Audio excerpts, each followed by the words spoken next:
Hello friends, मैं हूं doctor Arpana. आप सब लोगों का स्वागत है एक बारी फिर से मेरे यूट्यूब चैनल में। मैं शेयर करती हूं आप लोगों के साथ हेल्थ टिप्स, साथ ही हम बात करते हैं डिजीज़ेस के बारे में, कैसे उनके सिम्टम्स के साथ डील किया जाए और होम्योपैथी कैसे आपको मदद कर सकती है। तो दोस्तों, आज हम लोग बात करेंगे हाइपरहिड्रोसिस यानी कि एक्सेसिव स्वेटिंग के बारे में।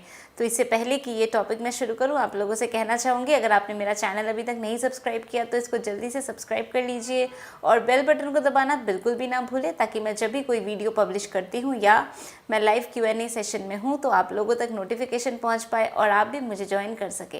तो चलिए दोस्तों, शुरू करते हैं आज का टॉपिक, हाइपरहिड्रोसिस।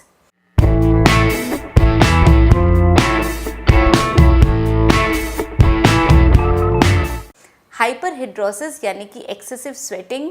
तो हाइपरहिड्रोसिस को हम और भी नाम से जानते हैं, जैसे कि पॉलीहाइड्रोसिस या सुडोरिया। तो इसका मतलब क्या होता है कि आपके शरीर में जो स्वेट प्रोडक्शन है वो बहुत ज़्यादा हो रहा है।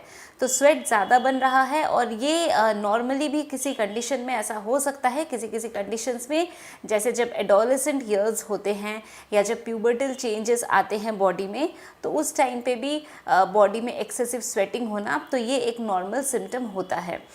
ये जो प्रॉब्लम होती है हाइपरहिड्रोसिस की, तो ये पर्टिकुलरली आपके हाथों को इफ़ेक्ट करता है, आपके जो पैर हैं सोल्स को इफ़ेक्ट करता है, चेहरे को इफ़ेक्ट करता है, आर्मपिट्स को इफ़ेक्ट करता है और ग्रोइन एरिया को इफ़ेक्ट करता है। ऑल्दो ये पूरे बॉडी में भी हो सकता है, बट जो मेनली इफ़ेक्टेड एरियाज होते हैं वो हाथ, पैर, चेहरा, आर्मपिट और ग्रोइन होते हैं। तो ये जो हाइपरहिड्रोसिस की कंडीशन है, तो ये या तो हो सकता है कि फोकल हाइपरहिड्रोसिस है, यानी कि कोई पर्टिकुलर लोकेशन में ही खाली आपको हो रहा है, या जनरलाइज्ड यानी पूरे बॉडी में आपको ज़्यादा पसीना आ रहा है। तो अब इसके कारण क्या हो सकते हैं? तो एक तो कारण है इडियोपैथिक कॉज, यानी कि इसका कोई कॉज नहीं है, बचपन से ही ऐसा है, बहुत ज़्यादा पसीना आता है। दूसरा कारण हो सकता है कि बॉडी में कोई आपको परेशानी है जिसके वजह से ऐसा हो रहा है। कई बारी बॉडी में कुछ जब फिजियोलॉजिकल प्रोसेस होते हैं तो भी पसीना ज़्यादा आने लगता है या एक्सेसिव स्वेटिंग होती है, जैसे प्रेगनेंसी के टाइम पे होती है या प्यूबर्टी के टाइम पे ऐसा होता है कि बॉडी से ज़्यादा पसीना आता है, क्योंकि तब बॉडी में हार्मोनल चेंजेस होते हैं और इस वजह से ऐसा होता है। तो कुछ बीमारियां भी होती हैं जिसमें ऐसा होता है, जैसे कि डायबिटीज़ है। अगर डायबिटीज़ के पेशेंट हैं, कोई काफ़ी टाइम से डायबिटीज़ से सफ़र कर रहे हैं, तो उनमें ऐसी प्रॉब्लम हो सकती है। अगर थायराइड ग्लैंड आपका ओवर एक्टिव है, यानी कि हाइपर थायराइडिज्म है, तो उस केस में भी पसीना आपको ज़्यादा आ सकता है। फिर अगर गाउट की बीमारी है, अगर गाउट की परेशानी है जिसको हम गठिया कहते हैं, तो उस कंडीशन में भी ऐसा हो सकता है। अगर आपको बहुत ज़्यादा मोटापा है, यानी कि ओबेसिटी है, तो उस केस में भी ऐसी परेशानी आपको हो सकती है। तो ये कुछ हमारे कॉजेज़ हैं, सेकेंडरी कॉजेज़, जिसकी वजह से हाइपरहिड्रोसिस या एक्सेसिव स्वेटिंग की परेशानी आपको हो सकती है। तो अगर अभी ऐसी प्रॉब्लम है तो इसमें हमें क्या करना चाहिए? एज अ जनरल क्या हमें मेजर्स उठाने चाहिए?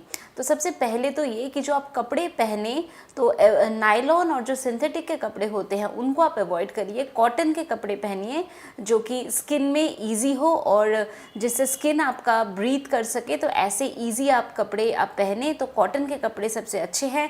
जुराबे आप पहनते हैं तो नायलॉन और सिंथेटिक बिल्कुल अवॉइड करना है। कॉटन के आप जुराबे पहने, तो जो कॉटन है वो स्किन फ्रेंडली होता है और ये जो परेशानी होती है, ज़्यादा स्वेटिंग होती है, तो इसमें आपको फर्दर इस प्रॉब्लम को एग्रवेट नहीं करता है। तो अब हम बात करते हैं कि होम्योपैथी में कौन सी मेडिसिन है जो आपको इस कंडीशन में आपको मदद कर सकती है।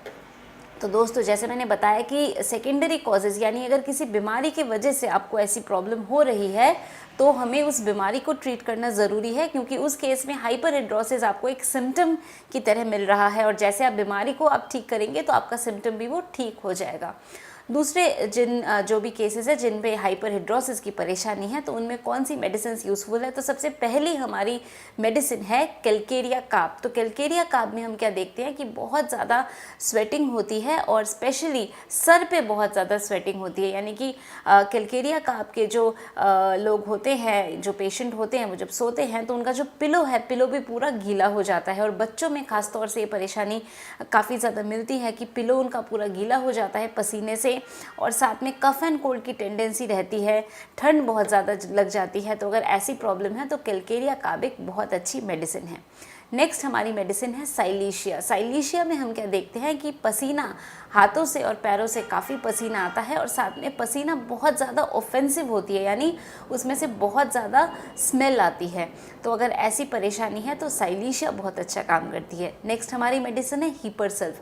तो हीपरसल्फ में भी हम देखते हैं कि जो पसीना आ रहा है तो वो बहुत ज़्यादा एक्सेसिव अमाउंट ऑफ पसीना होता है और उसमें क्या होता है, साथ में हीपरसल्फ में जो कपड़े हैं वो उनमें स्टेन हो जाता है, यानी कि कपड़े येलोइश कलर के हो जाते हैं। तो आर्मपिट्स में कई बारी जो शर्ट हैं तो एकदम येलो कलर का पसीना उसमें पूरा लग जाता है, कपड़ों में दाग लग जाता है। तो अगर ऐसे जो पसीना है वो येलोइश कलर का हो रहा है, ऑफेंसिव है साथ में, तो हीपरसल्फ बहुत अच्छा काम करती है।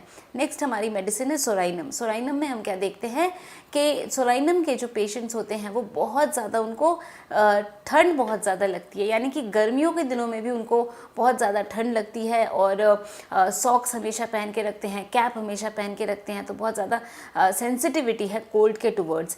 और हाथों में बहुत ज़्यादा पसीना आता है, कुछ अगर लिखने जाते हैं, पेन या पेंसिल कुछ पकड़ते हैं तो वो भी स्लिप हो जाता है हाथ से, क्योंकि इतना ज़्यादा हाथ में पसीना आता है। कॉन्स्टेंटली हाथ में वो लोग रुमाल या कुछ पकड़ के रखते हैं क्योंकि पसीना बार बार पोंछते रहते हैं। तो अगर इतना पसीना आता है, स्पेशली हाथों से, हथेलियों से इतना पसीना आ रहा है, तो सोराइनम एक बहुत अच्छी मेडिसिन है। नेक्स्ट हमारी मेडिसिन है कैलेडियम। तो कैलेडियम में हम क्या देखते हैं कि जो पसीना है, तो कैलेडियम में एक सिम्टम है जिसको की बुक में लिखा हुआ है, स्वीट स्वेट अट्रैक्ट फ्लाइज, यानी कि जो पसीना है, पसीने की वजह से आसपास मक्खियाँ भिनभिनाने लगती है। तो अगर ऐसी परेशानी है कि किसी को बहुत ज़्यादा पसीना आता है और जब पसीना आता है तो मक्खियाँ भिनभिनाने लगती है आसपास, तो कैलेडियम एक बहुत अच्छी मेडिसिन है। नेक्स्ट हमारी मेडिसिन है मर्कसॉल। मर्कसॉल में हम क्या देखते हैं कि जो पसीने की प्रॉब्लम है ये रात को ज़्यादा तकलीफ हो जाती है, यानी कि पसीना रात को बहुत ज़्यादा आता है, साथ में थकावट का रहना और सलाइवेशन, यानी कि मुंह से लाल का निकलना। तो बच्चों में भी कई बार ऐसा होता है कि मुंह से लार निकल रही है, पिलो में गिर रहा है, पसीना बहुत ज़्यादा आता है, रात को प्रॉब्लम ज़्यादा होती है, साथ में पसीना बहुत ज़्यादा सार स्मेलिंग होती है। तो अगर ऐसे सिम्टम्स है तो उस केस में मर्कसॉल एक बहुत अच्छी मेडिसिन है। तो दोस्तों ये कुछ मेडिसिन के इंडिकेशंस थी हाइपरहिड्रोसिस या सुडोरिया के लिए या एक्सेसिव स्वेटिंग के लिए। तो मेडिसिन के बारे में अगर आप लोग ज़्यादा और जानना चाहते हैं तो अपने सिम्टम्स के बारे में डिटेल्स में लिखकर कमेंट सेक्शन में लिखकर मुझे बता सकते हैं। आप मेरे साथ मेरे लाइव Q&A में भी जुड़ सकते हैं। अगर आप मेरे से अपॉइंटमेंट लेना चाहते हैं तो उसकी सारी डिटेल्स नीचे डिस्क्रिप्शन बॉक्स में हैं। तो दोस्तों मैं उम्मीद करती हूँ कि अभी जो मैंने इन्फॉर्मेशन आप लोगों के साथ शेयर किया हाइपरहिड्रोसिस या एक्सेसिव स्वेटिंग के बारे में, तो आप लोगों ने इसको पसंद किया है तो इसको जल्दी से लाइक कर दीजिए, इसको शेयर करिए अपने फ्रेंड्स, फैमिली, सब लोगों के साथ, ताकि बाकी लोग भी इस वीडियो का बेनिफिट उठा सके। और जैसा मैं हमेशा कहती हूँ, खुश रहिए, मुस्कुराते रहिए, स्वस्थ रहिए। इस वीडियो को देखने के लिए और मेरे साथ जुड़ने के लिए थैंक यू। अगर आपने मेरा चैनल अभी तक नहीं सब्सक्राइब किया तो इसको जल्दी से सब्सक्राइब करके बेल बटन को ज़रूर दबा दें। तो आज के लिए बस इतना ही। Thank you.